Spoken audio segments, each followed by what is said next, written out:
Hello and welcome to My Mom's Basement and a very special Gen V finale edition of My Mom's Basement with a bunch of nerd news on the side. It's Robbie and Clem back again, and it's going to be a fun episode, I think. We've been saying Gen V had a quiet but good season 2, and I really like the finale. I'm excited to talk about it.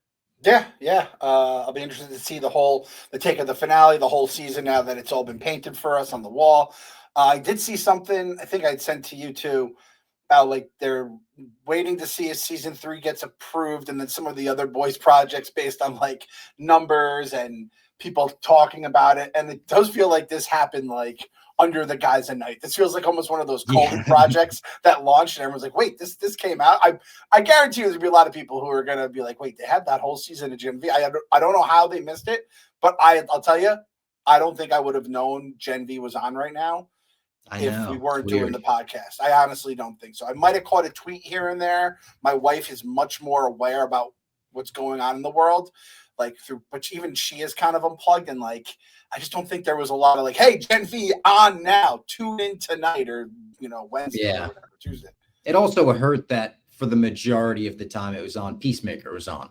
So you almost have like a better version of a raunchy superhero show with gore and that stuff. And it's very different. I'm not trying to put them in the same box, but if you're going to watch one or the other, if you're committing an hour of your time per week to one or the other, it's probably going to wind up being Peacemaker. Agreed. Good point. Quick basement keeping up top. I want to plug my Darby Allin interview. This guy's an absolute lunatic. Jumped through a table at the end of the interview, broke the table at Barstool. He signed it afterwards and everything. But go check out the Darby interview. We talk about him climbing Mount Everest and thinking he was going to die, not knowing if he was passing out or actually dying on the mountain. Crazy stories, not just about wrestling, life in general. AEW guy? Yes, is that one of the top AEW guys. Yeah, I was going to say, so it's not crazy. I could say he's my favorite AEW wrestler because I'm just blindly. You do that at Barstool, and obviously I sent you some crazy clips too. Yes, so that's my dude. Yeah, he's awesome. And then speaking of our dudes, we interviewed Michael Waldron yet again. It will be out next week, but we wanted to plug it right off the bat because, oh my God, this guy's just the man. He's promoting Chad Powers with Glenn Powell, which is on right now on Hulu. And I almost wanted to give people like a week's worth of a heads up to go watch Chad Powers. Because we talk about it in the interview. We went into it being like, all right, we want to support our guy, Michael Waldron. We both like Glenn Powell. We were like, we'll give this a shot. And we both wound up legitimately loving it. Like outside of glazing for the interview, outside of blowing smoke, we completely love this show. I'm caught up on it. I think it's hysterical. It's much better than I feel like some of the marketing would have you believe. So after the interview ended, I then said to Waldron, I said, listen, dude, I'm going to just keep it honest with you. I was really not looking forward to having to watch it. Literally, I was just going to watch the first episode and then try to find I was going to like put in ChatGPT, like give me a summary of the first 4 episodes of Chad Powers, just so then in case he talked about certain things. I watched the first half of the first episode and was like hooked. Second, I banged out like all 4 episodes in, I don't know, like 2 hours or whatever it is. And then I wrote that blog. I wrote a blog yesterday, and I titled it that way almost on purpose. I wrote, forget what you think you know about Chad Powers and go watch it ASAP. But then I wrote, because it's fucking hilarious. Just to let you guys know, I take pride in my recommendations to people, and I really can be annoying about stuff because when I love something, I love it. When I don't like stuff, I can just let it go. And this show I fucking love. And my mom, Mama Clem just stopped over. She brought over, those little dirt pails that people make with like the pudding, and it looks like there's worms inside. She made Halloween ones. It has the little candy corn pumpkins and a Milano, and she wrote R.I.P. on the Milano. Nice. It's like a tombstone. And I was like, oh yeah, by the way, I watched that show Chad Powers. She goes, I was wondering about that, but it just looks too corny. And that's my mom saying that, who's 70 years old. And I said, Mom, I'm with you. It's actually pretty goddamn good. So you gave it the I mean, listen, I love Chad Powers, but you gave it the mom recommendation as well. It gets pretty dirty. Mama Clem is fine with all that. But I think the really dirty stuff, the blog stuff, is going to go over her head. All the porn stuff will go over her head, and like the correct amount of dirtiness, she'll enjoy. I think she has the sense of humor for that. So it's like I wouldn't do that. Trust me, I wouldn't recommend Eastbound and Down, for example, to her. But this one, I'll be honest, I recommended it to Mama Fox. Did you? Look at that. Yeah, I think it works. Group chat.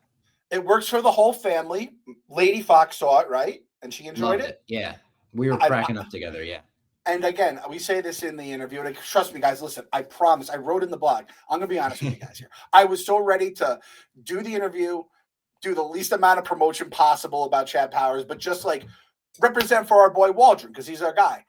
And I even think Glenn Powell is delightful. I'm kind of falling in love with him, and he crushes it in the show. It's very sports realistic, if that makes sense, and it does a good job of making fun of like the current world we live in with this guy drives a Cybertruck, he's a douche, little things like that. I don't want to give away, there's a cameo in episode 1 that's very on point for this current world.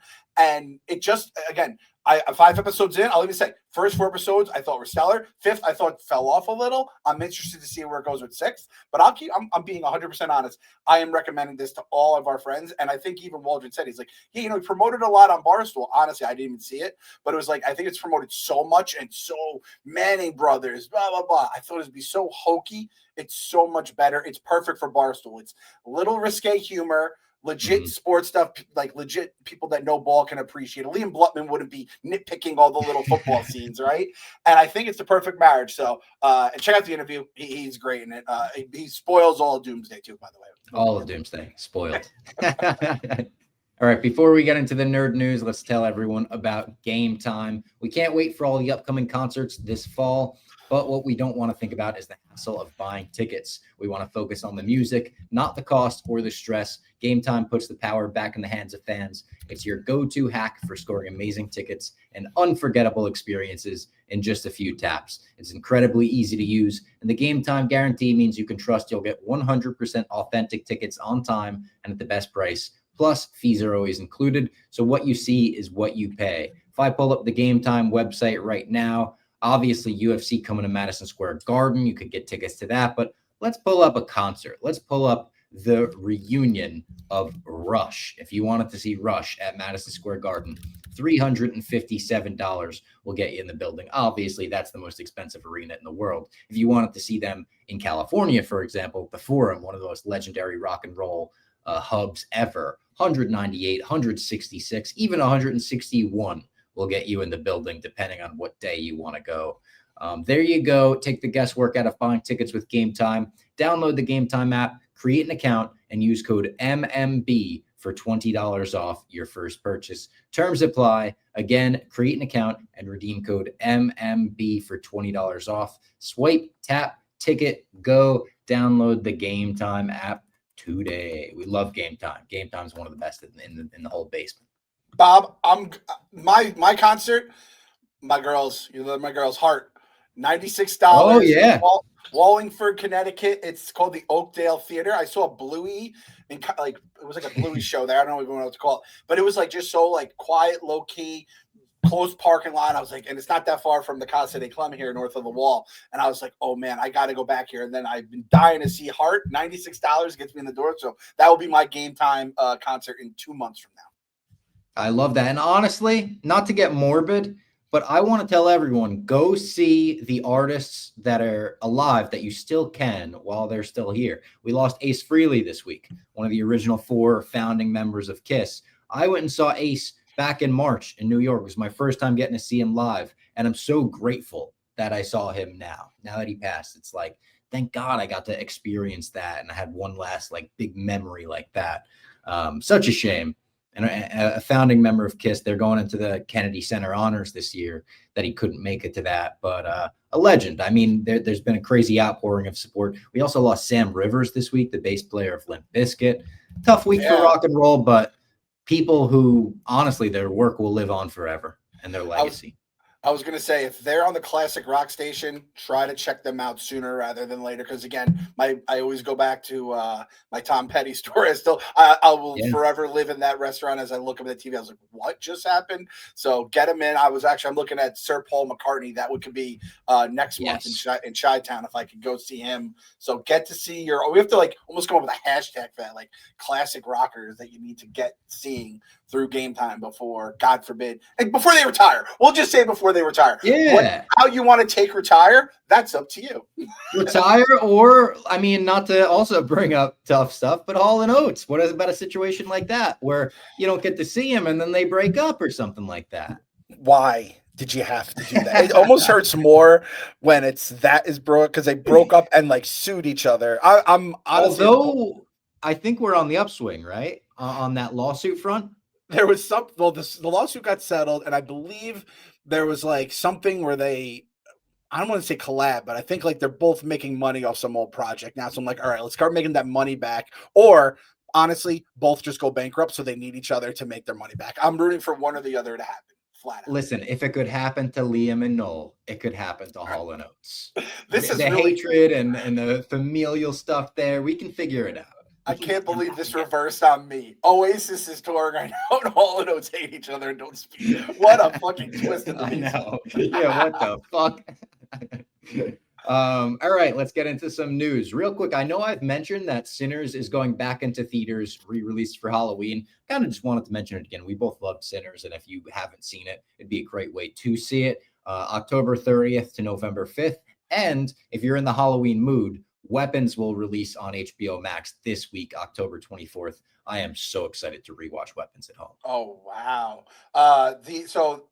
The Sinners is in select IMAX, and I gotta Yes. say, like, I guess just click or Google. I clicked on a tweet that said like, here are the theaters. It is a very limited screen, so make sure Oh, your screen. really? The only one in New York is Lincoln Square Center, or Ah, whatever. shit. And listen, that's my number one movie theater. Love it. I'm Mhm. not going all that way with Lady Clem. It's hard enough to get out of the house for 2 hours, let alone whatever it's going to be to do round trip there. But I definitely, if you haven't saw it, I recommend seeing it in the theater. IMAX would be even better. I'm really mad I didn't see one battle after another in IMAX.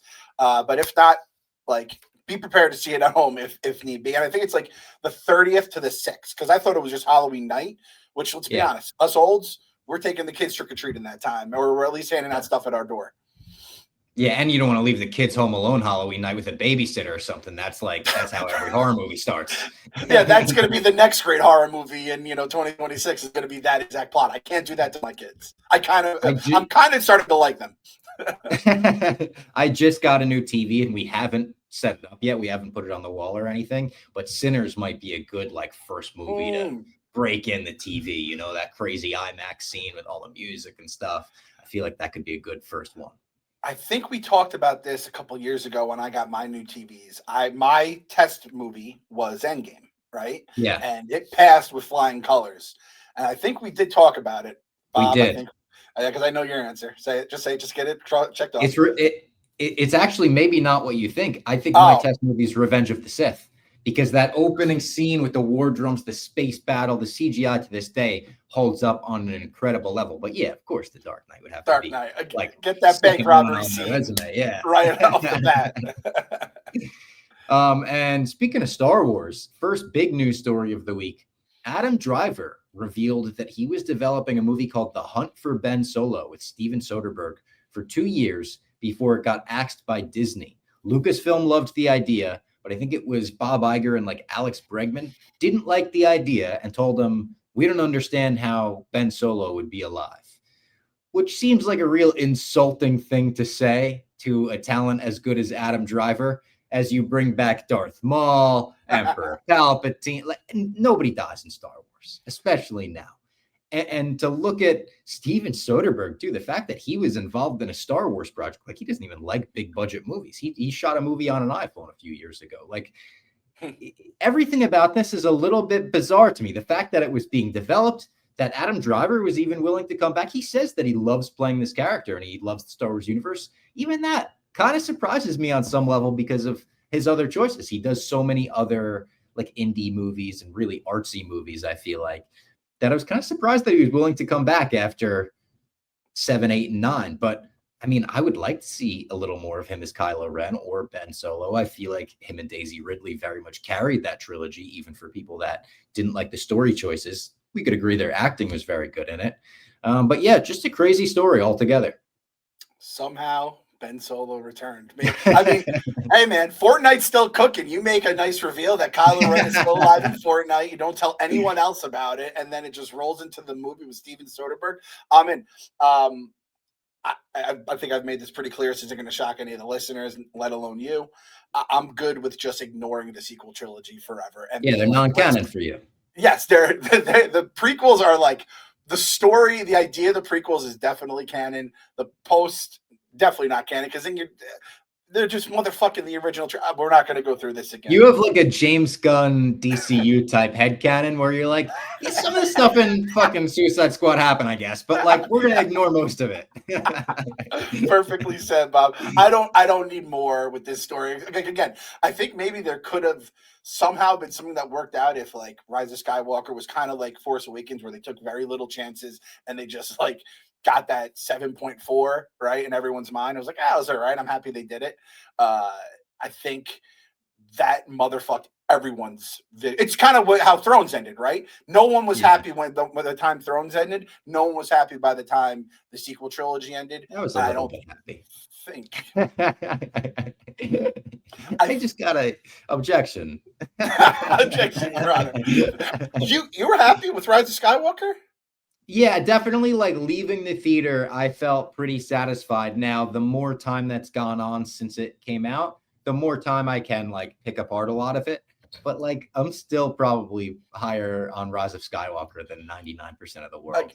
And again, that's why we love you. Yeah, there's nothing wrong with that. And there's truly nothing wrong. If like I can have my little dumb headcanon thing, which is ridiculous. You can walk out of the theater being happy. Let everyone live their fucking life. Life's too short to worry about this. You just got to go see your favorite people on Game Time before they die. Just enjoy.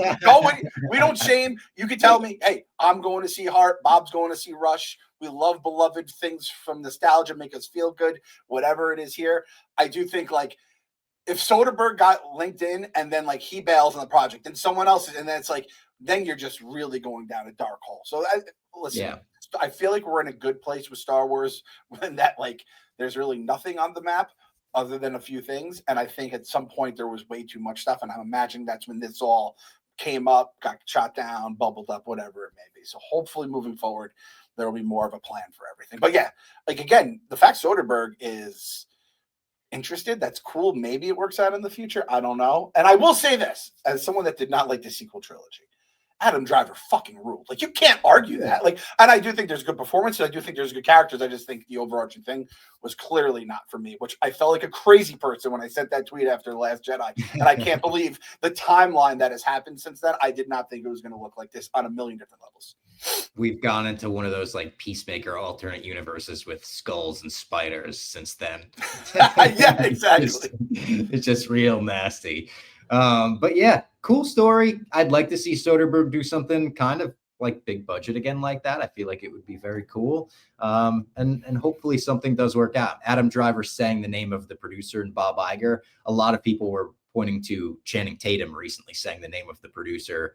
That's the reason like 23 Jump Street can't happen. They're like, maybe they're trying to fucking push things in the right direction where they're like, I don't know, maybe if I just say it out loud, things will change. People will like nut up. And some people are even saying, do we owe Kathleen Kennedy an apology of some sort? If Bob Iger's the one like saying no to all these things, is Bob Iger the one doing the evil things behind the scenes that some people think Kathleen Kennedy is? I mean, I'll do my sports like comp of the week. It's like, oh, it was all Dave Gettleman's fault. Dave Gettleman's an idiot. And listen, Dave Gettleman had a lot of fucked up things. He also made some pretty good draft picks along the way. His signings were all terrible. I think some of his trades were down. This coach of this is the manager. Old GM of the Giants. Now the new GM of the Giants is Joe Shane.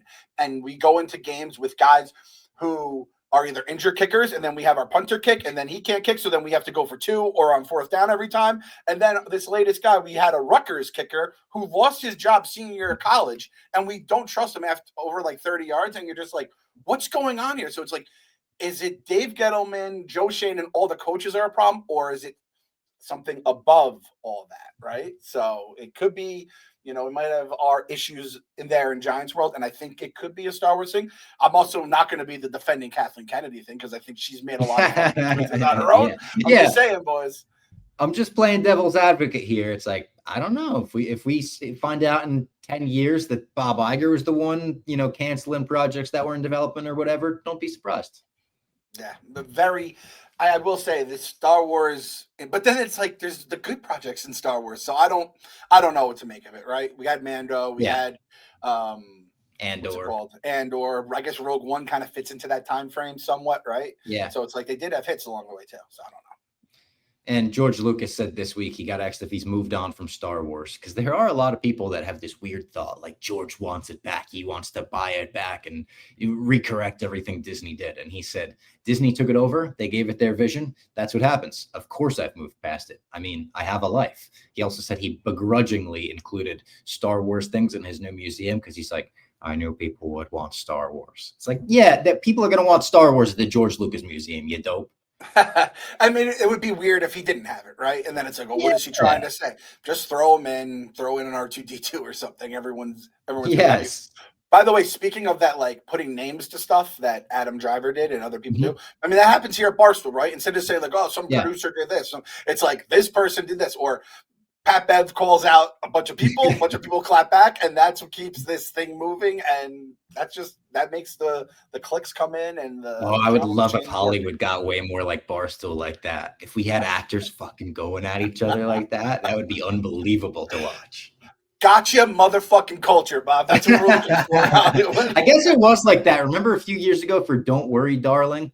The movie with Florence Pugh and Harry Styles and Olivia Wilde. That was kind of they got in the mud, as we call it here at Barstool. And the thing with Blake Lively, right, and the other dude, that was kind of the same. That too, yeah.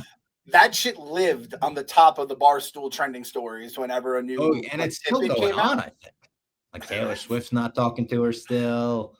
It's crazy too, because I think after Deadpool, we're like, Ryan Reynolds and Blake Lively like the two hottest things in all of Hollywood right now. And then that story came out and completely sapped it all out.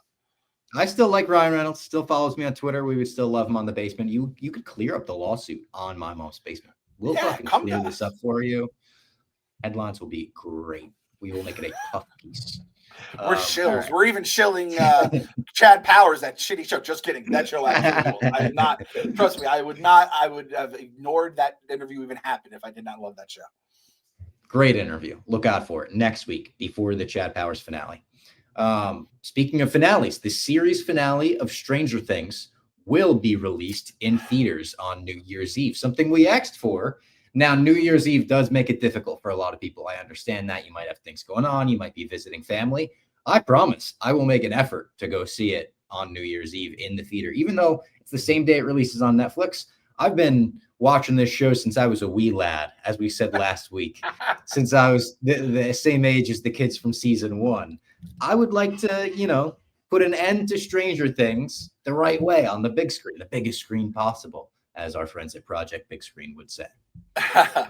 I will say that it does feel right if we did it that way, if we ended it on the big screen. And listen, I think New Year's Eve is a little bit of a misnomer. They have to say New Year's Eve day, because there ain't shit that goes on from like 11 a.m. when you're kind of like stumbling around and you're like post-Christmas haze still all the way till, everything gets cooking there. So I am actually very interested in doing this. My kids probably have driven me nuts by this point. You've been locked in the house with your family way too long. Now, the thing is, there's only one episode coming out on New Year's Eve. Yes. Okay. And it's 2 hours, I think. And that's movie. So I'm in. I think that's the way to view it in IMAX. Basically, Stranger Things, the movie. Like you're doing 2 hours. It's the finale of everything we know. There's going to be a ton of fan service and cameos. I'm sure, not like Avengers type cameos, but I'm sure we'll see a lot of people from the past, and hopefully they fucking nail the conclusion. It would be awesome if it really nailed it, and we could be like, that was worthy of going to the theater to see and following along with it for the last 23 years of our lives. And like if they show Barb, you can walk out of the theater and be like, I walked out of the theater when they show Barb. I'm so sick of Barb. Wasn't it like hashtag Team Barb? Like when Justice for Barb. Justice for Barb. Yes, that's what it was. Justice for Barb. And I think after these next two little mini releases, by the time the finale's there's going to be enough of like a groundswell. I think they're going to probably do pretty well at the theater. That's just my guess. Yeah, I think so. I mean, K-pop Demon Hunters did I know that's like a phenomenon as well, but did really well at the theaters like a month after it was on Netflix. They put it out. And they're doing it again in like the next week, I believe. And I'm telling you, like if Sienna wants to go see it, I'll take her. I kind of fucking love it. I kind of love all the songs. I hear them nonstop. It may or may not have something to do with the Costumes Day Clem of this year's Halloween. A little teaser for next week. Oh, interesting. I guess, should we do costume episode next week? It's a Halloween.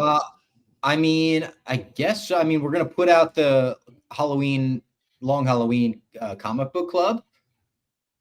We could. I mean, I'm gonna be in full costume on Thursday of next week for the New York live stream, the 12-hour Roan.com live stream. All right. Well, my costume is made. It's here. It will make no sense to people who don't know what this movie's about, but for the people that do, they will appreciate it. I'll just say that. All right, I'll try to give Jose a little heads up. Maybe he can get something too. I tell Jose he can just be the straight man between us two idiots dressed up talking about this. I also have an interview on Thursday of next week where I'll be in full costume, and I'll be honest, I don't want to tease anything. It's a bit of a ridiculous costume to do like a serious interview in, but I'm just gonna rip it. We're gonna let it rip. I love it. And don't even mention the costume and make that person mention it to you first. Yeah. We'll see how that goes. Another movie theater screening that I thought was very funny. So did you see anything about this Begonia bald screening on Twitter? That kind of, why do I feel like, no. I don't think so. Something kind of like rings a bell. Tell me about it. So there's this new movie, Begonia, with Emma Stone. It looks really good. It's about a couple people, Jesse Plemons. They kidnap her because they think she's an alien. I think she's like a big tech figure, political figure, something like that. So they kidnap her. They shave her head. They're like, we know you're a fucking alien. And it looks really good. They held a special screening of Begonia where people either had to be bald or you show up and shave your head on the red carpet, and then you're allowed in. And they're doing a lot of these types of screenings recently with the long walk. There was the treadmill screenings. They did a dog pool screening for Deadpool and Wolverine that I went to, like fun types of ideas. Now, the reason why I'm bringing this up, and I think it's really funny, is because I read a lot of people they didn't have the time to shave their heads.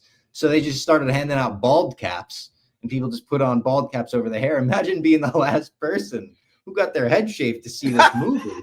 And then there's someone sitting next to you in a fucking bald cap. What the hell? And then imagine you hated the movie, and then you're just bald, and you're like, I wanted to see the new Emma Stone movie, so I shaved my head. But what the hell? I was actually kind of interested in this movie because it shows like the dark side of everyone just being conspiracy theorists. And listen, there's definitely true conspiracy theories. There's also ridiculous bullshit where this world we're going to hell in a handbasket. It's like it's a top 3 driver of why we are just going to we are living in hell right now. Like Dante the Don blogs, you're saying? I didn't say that, Bob. You might have said that. I'm kidding. I love him. I love him. I didn't even allude to us working with some of these people. I didn't even say that. So, and listen, if who barely has hair, I would have gotten by, right? This is considered bald. Like if you definitely, yeah. If they had like bicked my head and then they gave up the bald cap, I'd still be fucking pissed. And now I am not going to go see this movie. And I was very interested to see it. I am boycotting this movie in the theaters. If it's good and it comes out on streaming, when it comes out on streaming, I will consider watching it based off the reviews. But now I will not see it. I was very interested. Now I'm completely out. That's so fucked up, man. How about this? Hashtag boycott Begonia this week. And we'll try to call it. And listen, I might wind up seeing this movie in theaters if I'm being completely honest. I love Jesse Plemons. I love Emma Stone. I think is it Yorgos again who's doing it? I think it is, who did Poor Things. Great movie. But I think it would be really funny if we had a little groundswell of hashtag boycott Begonia tweets and it was over bald caps at a random marketing screening. This random Barstool podcast is the 30th. Yeah, and all publicity is good publicity. You know, we're basically helping them with a hashtag boycott Begonia. It's like when they tried to boycott Dogma and stuff back in the day, and it just wound up being, you know, the driving factor of people wanting to see the movie. I mean, that was Billy Joel, right? He said that, well, I'd rather cry with the sinners or laugh with the sinners than cry with the saints. And they like banded it. Seen always like it's the best thing that ever happened in my career. Yeah. I was just say bald cot. You could even bald cot Begonia. But we'll do boycott. That's pretty good, yeah. It's a bald cot. I'm trying to think of other movies that would have good little twists. Like imagine Sinners. You would commit a sin before you go in, and it could be like a lie, but like someone could murder, I guess, would be on the table. You'd be like, I did it for the free movie ticket. I mean, like, I don't mean to get super dirty on this podcast. Cover your kids' ears if you're in the car right now, but Sinners, like, eat some pussy before you go in? That's a sin, right? I don't think so. It might be a sin if you're not married. Yes. Yeah. Let's not frown upon the people that enjoy doing that kind of thing. Whatever it may be, but that would be hilarious. Like, that's not a sin, even if you're married. What would be a one battle after another screening thing? You have to win like three, maybe 3 rock, paper, scissors or something. It would be, you're just trying to get the headline, right? You're not even or you got to get the code. You gotta remember the fucking code. You gotta call in. That would be good. Yeah. All right. The last news story I have. This is so barely basement related. It doesn't have anything to do with comic book movies or superheroes at all, or Star Wars. It just really made me laugh, and I had to really check the Twitter a bunch of times, because a lot of the times I'll get our news stories from like Discussing Film to see what's like, what are the biggest news stories of the week. And sometimes there's like Discussing Fish, which is just, it looks exactly like it, but it tweets stupid shit. This was real. Kevin Costner has reportedly been so furious with a new article that called him impossible to work with that he began deep sea diving to discover sunken treasure. He has already found gold coins and emeralds recently in the Caribbean. What's going on with Kevin Costner? He's diving for treasure because he read an article he didn't like? Is this guy okay? Seems like a very normal person that I'd love to work with. That guy, there's nothing odd about that story at all. Last night, I took my kids to the book fair. I'll be proud to tell you the Scholastic Book Fair is still a thing. We only went because we won $25 in a raffle. I probably would have just sent AJ to school with like a couple bucks. They each got a book. We really did the nice thing there. And my number one thing, did you have a go-to at the book fair? Like a go-to book I would get? Yes. Sometimes it'd be Captain Underpants. I feel like I got a lot of different Captain Underpants books. That's fair. So you got like legit books, even though they were fun books or whatever. Yeah. I'll tell you what I got, Bob. It was basically the Mad Libs fair, because I got Mad Libs every single time. My mom would be like, don't you come home with like, you could get like the little toys or whatever. She's like, don't get toys. You must get a book. Mad Libs is a book. That story is a Mad Libs story. Actor did action and got noun. Kevin Costner with deep sea diving and found emeralds and gold. Like, what the? And like, yeah, like one of the Mad Lib underneath is like something a pirate does, and you're like, what is this gonna? Finds treasure, emeralds, I guess. Yeah. Now my Mad Libs were on the bus, and they were all R-rated at the very least. It was just he'd be farting under the if he was diving for deep sea treasure, he would have found farts and pussy or something like that. We should just do a live. Has anyone ever done a podcast where it's literally just guys doing Mad Libs together? I'd watch the shit out of it. That'd be okay. We should get some kind of like My Mom's Basement Mad Libs. We could put something like that together. And make we could fill out each other's. Ooh, that could be fun. That could be a fun little My Mom's Basement game activity. I'm also thinking back. I didn't always get quote unquote real books at the book fair, because I think a couple times I came home with like a cheat code book, and my mom would be like, come on, but I was never like getting like the toys and the posters of cars and shit like that. It was usually like a book. Sometimes they would have comics, which I always appreciated too. They had some like comics. They have like graphic novel kind of comics now. Yeah. I didn't see like any. A lot of times they had Bone, which was a great comic. They have like these YouTubers AJ loves. They have their own. It's essentially a comic book, and it's like really thick. I was like, oh my god, we live in the darkest timeline. But I will tell you, Bob, I'm proud to tell you, they still have the cheat code books. And I'm like, how the hell?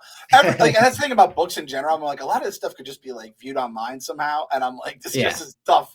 For the parents from my era, I was like starting to see everything online. AJ's era, like you type in ChatGPT and boom, it's up. I'll just watch a YouTube about dinosaurs. I don't need to read this book about them. You know what I mean? A 5-minute YouTube on them. So God bless the people at Scholastic Book Fair for somehow keeping the lights on and making the book fairs real. That was a good joke. Books are always a good thing. AJ was he goes, Dad, really wish I got that joke book. I'm like, oh yeah. I still remember I had this green joke book when I was in like second grade. It was my favorite thing in the world.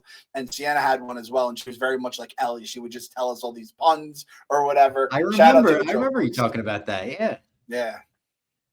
Speaking of people keeping the lights on, let's tell the people about DraftKings keeping the lights on here in the basement. All your favorite NBA players are back, And DraftKings Sportsbook, an official sports betting partner of the NBA, is the place to bet on NBA stars this season. Steph Curry drilled logo threes. No, none of these players. I'm not reading their little players. It's Jalen Brunson. All season, bing bong in everyone's face. With more markets open for more of the game, DraftKings, the #1 sportsbook for live betting, is live when others aren't. Bet quarters, player props, scoring runs, and more, all while the action unfolds. So if you're watching the game and you didn't bet it, and you realize Timothy Chalamet's sidelines, and you say, oh, now I know I got to put some action on the game, you can do that live on DraftKings. You know how that's how I bet. New customers bet just $5 and get 3 months of NBA League Pass. That's an amazing deal. Plus, score $300 if your bet wins, paid in bonus bets. Download the DraftKings Sportsbook app and use code BASEMENT. That's code BASEMENT. Bet $5 and get 3 months of League Pass plus $300 in bonus bets if your bet wins. In partnership with DraftKings, the crown is yours. We feeling good about the Knicks this year? Feel very good. Injuries are already bubbling up. Don't love that, but the injuries are the only thing that can stop us right now. I truly believe that. So I'm very excited. That League Pass offer is incredible, by the way. Amazing. $5 League Pass for 3 months. Yeah. You watch Wemby, you can watch all these, crazy players, and then Anthony Edwards. So what about this, Bob? Let's start. Let's put this one in the to-do list as well, alongside our Mad Libs project. The Chalamet bet, and it's got Chalamet. You got to say it like that. Oh, yeah. When he goes to Minnesota, I know he's going to go to Minnesota. Probably it's going to be when he's promoting his fucking movie, right? Let's be honest. Probably. It's going to be Ant Edwards guest courtside. Maybe the Knicks will be in town. I don't want to bet this if the Knicks are in town, but this is my bet. Ant Edwards over points. Ant Edwards over threes. Timberwolves win. That's the Basement Boys bet whenever Chalamet goes to Minnesota for a team. But if it is against the Knicks, maybe it's Ant Edwards over points. Knicks still win. Yes, because Chalamet to this day, he's Timmy from Hell's Kitchen. He ain't Timmy from Lake Minnetonka or anything like that. He's still a very loyal guy. So I'm in for that as well. We'll get imagine that to I was going to say it would be ridiculous to put us the basement on prop. But then again, they had Mutt in a fucking baseball. That was so funny. I kept thinking about the people that were scrolling the game, not knowing who Mutt was, and just seeing that terrifying image. His eyes looked like they were black. It was crazy. It was great. And that's what I'm I like Mutt. No, that was great. It was incredible. And then I'm like, how much power does Portnoy have over DraftKings? We can really get crazy. You can probably put almost anything he wants up there. So the Basement Boys bet, that will be coming whenever Timmy has I can set a Budapest and go to Minnesota for a game. Or even next Christmas Day. Do they have a Christmas Day game this year? They usually do, right? Yes, they do. Marty Supreme is out Christmas Day. Maybe a Chalamet bet on Christmas Day. I like Timmy that. Claus. Timmy Claus. They're playing Cleveland too, who's basically it's them and Cleveland are the two big teams for the East this year as of now. I like the that Knicks. idea. Knicks are in Minnesota. Oh, Bob, I think we cracked the code. They're in Minnesota. They're in Minnesota 2 days before Christmas. He's definitely going there. He'll be there. Yeah. Can you bet that he's going to Minnesota on the 23rd? Because I want to bet that now. I don't know if the books have caught up. We'll see if DraftKings can add a special basement prop just for you and me. Will Tim Chalamet be in Minnesota's arena on December 23rd? We're calling it October 22nd. We're calling his schedule 3 months in or 2 months in advance, whatever it is. Yeah. If we're right, they have to greenlight a full-blown producer and everything for our Mad Lib show. That's the bet I want to make right now. Oh, and we could tease. We pitch a Chalamet project to Michael Waldron. That's all we'll say. Yes. Listen, watch, whatever. We're basically his agents. And in the end, my wife, when I told my wife about the interview, she goes, so could he put you in the background of one of his movies? I go, that's kind of been our long game here since day one. He had a Star Wars project for a minute. He's cool with the Marvel people. And if this Doomsday hits, he'll be even cooler with the Disney people. He's like, I just can't bring these idiots to set, can I? He's like, they'll fucking definitely annoy Robert Downey Jr. All right, let's talk Gen V, the finale. A very good finale, I thought. I was very impressed with how things all folded into place, everything tied together. Some things that I didn't expect paying off did pay off. Let's start at the beginning. we see Godolphin took V1, the very first version of it, to save himself from the fire, and he took over Cypher, the guy that we thought Dean Cypher, in 96. Here, Dean Cypher remembers everything so he could fill them in. Just a crazy story. And again, a great performance by Hamish Linklater, where he's completely different than he was the rest of the season. Like, even when he's in the car with Polarity, it's a nice scene. He's telling him about Andre and stuff right before he fucking gets killed. He just played it like it was, I mean, cast him as Two-Face. He could play the double role. That guy fucking rules. That guy fucking rules. That guy fucking rules. I have some more thoughts on that for later. The good. So were we supposed to think that the V he took in the hospital was different than what the other guys took, or did he? Yeah, it was like the first version of it. So it was the It was the stuff that Soldier Boy and Maeve took or something like that. Yeah. Yeah, it was the stuff that keeps him. I didn't realize we were supposed to know in the time that it's different than what the other guys took. I guess maybe that was in the vials when you go back to the first season. But who was the actor? What does he do? The guy that plays like the young Godolphin. Yeah. He's married to Ariana Grande, and he's in Wicked. Okay. And he was SpongeBob SquarePants on Broadway. I mean, another Mad Libs that just came out of your mouth. I saw that show on Broadway with him in it, by the way. I went. My brother worked on Broadway, so he like got an offer. He's like, "Hey, I have 2 free tickets to SpongeBob on Broadway tonight. You want to go see it?" I was like, "Fuck yeah, I want to go see it." I saw it. It was good. You did. So Lady Fox sniffed out the big twist of the season. However, you sniffed out that this guy was going to be bigger just because you're like, you would never cast him just to be in in the beginning. Yeah. So that was a great call by you as well. Bob, you did just as good as your wife. Future wife, I should say. Yeah, even though it's not true at all. I loosened it up for her, like a job. He's fucking Sister Sage. He has this funny line about, he's like, I feel like I'm living life outside of my condom, which is so ridiculous. That he's eating like a slob. And he says, I want to teach one last class. That's when him and Sister Sage start clashing, and becomes obviously a big clash throughout the episode. But yeah, Black Noir fucking kills Cypher, which was crazy to see Black Noir show up, the rebooted Black Noir. It's not the one that we learned to, I don't want to say love in the opening seasons of The Boys, but got to know, I guess. And it was funny when he was in the cell with Polarity and he's just critiquing his movies. He's like, yeah, and I just don't understand why the ending was like that. The third act, like CGI, like he was basically doing My Mom's Basement live for him. Yeah, it was us once we turned off the thing with Waldron. I turned off the recording. Oh, by the way, what about Doomsday? Yeah, Black Noir being a fanboy. I think the whole Vought Empire can be seen through Black Noir, where it was efficiently ruthless, like the original Black Noir, and now it's just it's a shit show, right? This guy's just some super powerful still, but a fanboy moron who probably like breaks protocol all the time. And then watching this Black Noir, and then he's like, "You talk?" I was like, "Man, that original Black Noir was so awesome. He was so scary." But then you saw like how he saw the world, and that was the Boys crazy. That it's like best in my opinion. I agree. Marie heals Kate. Godolphin comes out as a superhero via like TikTok. He goes on like a TikTok live stream broadcast of the whole place. And then kind of a funny scene. I mean, I don't mean to, this isn't funny, but when Sam and Emma get roofied and they wake up with the dicks on their face, they were like, oh, we got dicked. Like there's fucking dicks on our face, of course. And then one of the funnier lines of the episode for me was when Godolphin brings everyone to his class to start wiping out the inferior superheroes. He's like, oh, you're Lisa. You're bombing intro to improv right now. And just the fact that at this university they have intro to improv and this girl is bombing it. And then he starts like shooting fish in a barrel, which was a cool scene. Crazy, powers and just fucking making everyone kill each other, basically. And then having them dance, where you're like, "Oh, this the dance scene was crazy." Yeah, it's like a little Beetlejuicy. The dance scene in Beetlejuice. That's what it reminded me of. Great call. I like that. And I was like, "Oh man, we're gonna have this real villain that's gonna be here and be a real," because he's like sick and twisted with it too. He's enjoying it all.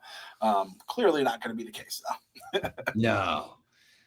He wants to control Homelander. That's his ultimate goal. He says to Sister Sage, if I could control one of the Odessa children, I can control the other. And she's like, whoa, whoa, whoa. That's not part of our plan. She's like, why would you want to do that? You can't control Homelander. No, no, no. He's like, this is no better plan. And then that's when he starts making the kids fucking do the weird Beetlejuice dance. Another very cool scene, like a couple of scenes in the finale where I was like, oh shit, that's fucking cool. That's crazy.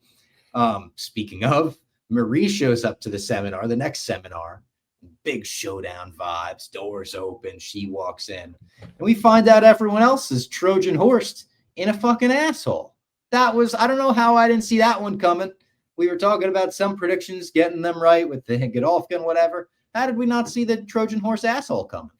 I mean, the fact it was named Trojan, the episode, and I was like, oh, God damn it. How did I did not see that. And listen, I said I didn't, the ass stuff was like kind of, it was like the extra gross out. Don't need to see it. As it happened, I chuckled. I was like, all right, that was smart. Like, you guys, you set us up and you nailed it. And then the Trojan horse on top of it all. I tip my cap, Bob. I tip my cap and take back what I said. I still think it was like unnecessarily gross, but in the end, it paid off. So I tip my cap and everything is fine then. And I feel like what followed was a very good Avengers type team up scene where Emma gets fucking huge. And then the Mimic is using her powers to steal Godolphin's powers. And it looks like they've beaten him. They're getting one over on him. She lifts him up. And then he takes over Marie. Marie turns on everyone else until Polarity comes in. Everything about that felt like a finale level fight and battle and, you know, big superhero clash to me. And then Polarity shows up at the last second, throws him off. Marie just fucking explodes his brain. Very The Boys, Gen V have a scene where blood goes everywhere with an exploding brain or whatever. And Polarity sends the rest of the group on their way, stays behind, and Starlight shows up at the very end to recruit everyone to the Resistance. A-Train shows up with her as well. Cool cameos to see. You knew it was coming. The second the final scene takes place under a street light, I was like, okay, we're getting a little more Starlight. We're going to get a little flicker. And we learned this week that The Boys season 5 will pick up 6 months after this season ends. Okay. This was kind of a 180 from the way the last season ended and even The Boys, right? I think it was a big change. This also could be like a good way for them to end the series if it doesn't get renewed, which I think you always have to watch out for when you're kind of in that danger zone, which they could be. I have no clue what the fuck Amazon's doing. The fight was awesome. The fight was cool. You have all the different powers coming in. They're going at each other. The death, it reminded me of like the current New Age Mortal Kombat fatality. That's the exact, like the blood was that color and the skull. Perfect way to put it. Yeah, his like spine is there still, which I think there's a Homelander fatality, right? And that's there is. Yeah, he's in it now. Yeah. So yeah, all in all, it was very on point for them. The whole thing, like, it was cool seeing Starlight and A-Train come back, but at the same point, it was like, we're going to go recruit you. I'm like, that just felt a little outside. It was a little Nick Fury, like, showing up and being like, we're assembling a team. And they do kind of joke. They're like, well, we kind of, like, have a resistance. We could do, like, a merge. Like that was kind of a funny way to play off of it. But it was super, super cookie cutter, generic. Like, and then it was almost an AI generated scene. Yes, if it can't be, maybe even if you had told me that they had a scene that was more a bigger picture or risque or something, and for some reason they had to cut it and they just kind of like reshot that, I would believe you. And it's not even a nitpick. It's just that's how I felt watching the show. It was perfectly fine for what it was. I do think. Actually, I'll get into it because I have some questions for you. So recap. Anything else left to recap? No, then that was pretty much all I had notes wise for my stuff. So, who would you say is the MVP of the season? Ooh, good. Well, Cypher. It's got to be Cypher. Other than him, I don't know. Marie was pretty good in this season. It feels chalky to just go with the main character. Polarity, I feel like, also gave a pretty good performance, like losing Andre. I liked the fact that the finale, we looped back around to a lot of stuff about Andre. He would have been really proud of you, stuff like that. Like, it was nice to, again, like tie a bow on everything and make this stuff at the beginning of the season and even season 1 feel all very linked. And they also made it feel like by fixing Polarity, you made him like a real problem. The way he went at Godolphin, you're like, oh shit, I didn't know he had that in him still, He's no longer nerfed. Exactly. Yeah. I thought we were going to get a much more wild Kate moment too, just because her getting her Agreed. powers back, it felt like it was harped on so long, and she did play a role, but it wasn't nearly as big as I was expecting.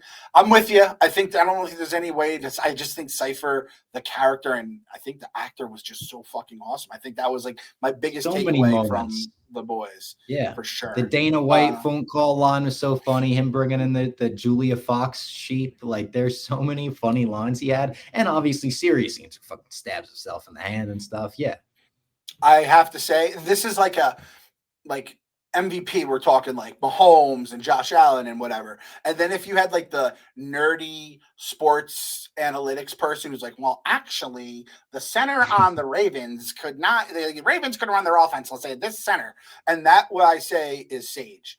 Because Sage is like the puppet master of the puppet master at some points, right?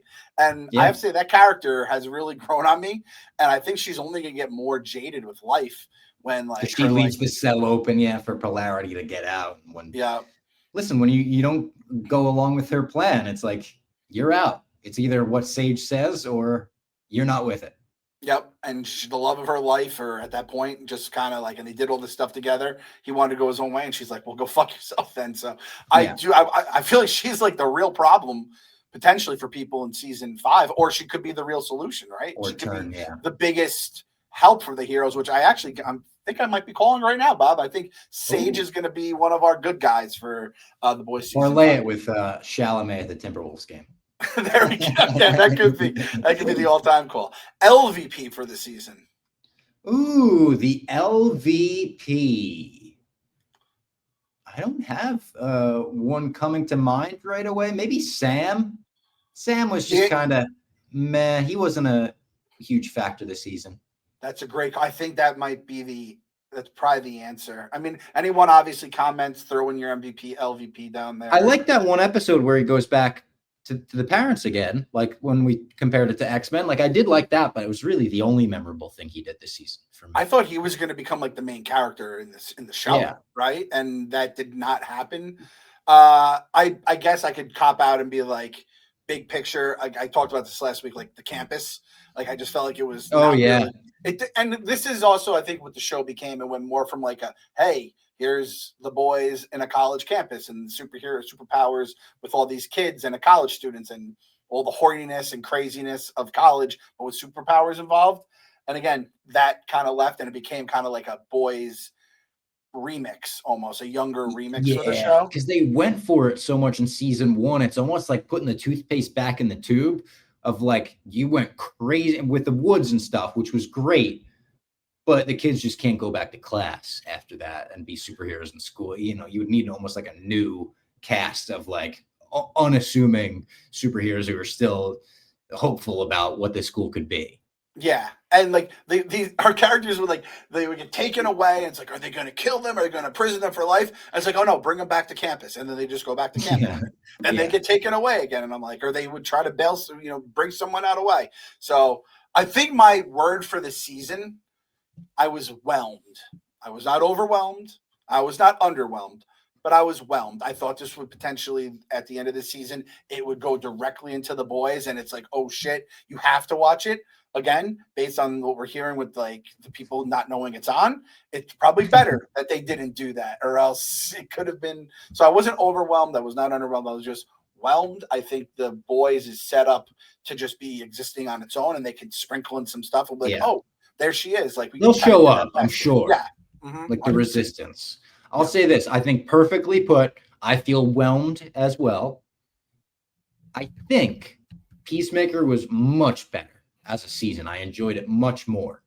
I think this finale was a little bit more satisfying as the finale than Peacemaker's was, where I thought the finale was, you could argue, maybe the best episode of Gen V season 2, where for Peacemaker, I think everyone's in agreement, except for James Gunn himself, maybe that the finale was not the best episode. And it wasn't a bad episode. Again, it just didn't feel like everything was tied up quite like it was here. And different circumstances, I get that he's trying to like set up different things with Peacemaker and kind of leave a cliffhanger for a reason.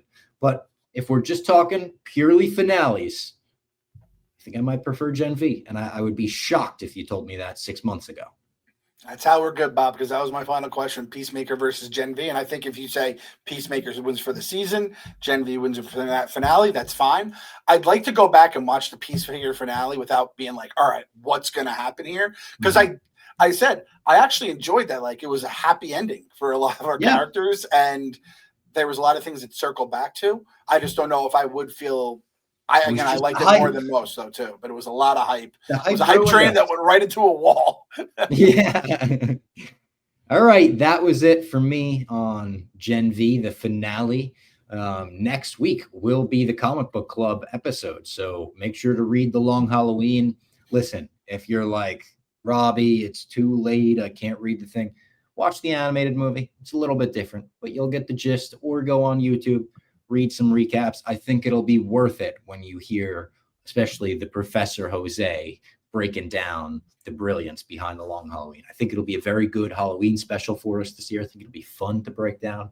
So check out The Long Halloween. It's a little bit of homework. I know we don't love assigning homework and getting homework in the basement, but it's fun homework. It's Batman. Come on. I mean, how long is it? It can't be that long, right?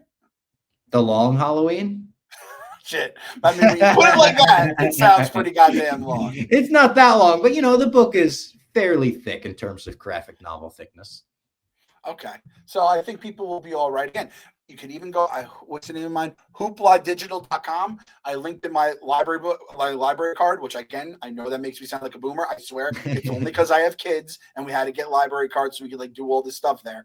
But get a library card. It's free. You don't have to pay a dime. You can read it on your computer. There's a million different ways. Get them with us in the basement. And listen, if you want to dress up in costume, be part of the costume party as we do it, I think that's even better. Take a picture. That's an easy retweet for us. Everyone's happy in the end. Easy. Take a picture like in front of your laptop or TV, wherever you're watching My Mom's Basement in costume. We would love that. Yes, very much so. All right. We'll talk to you next week. # boycott Begonia. Get the movement going. We'll see you then. I sure hope they're not doing an ad deal with us.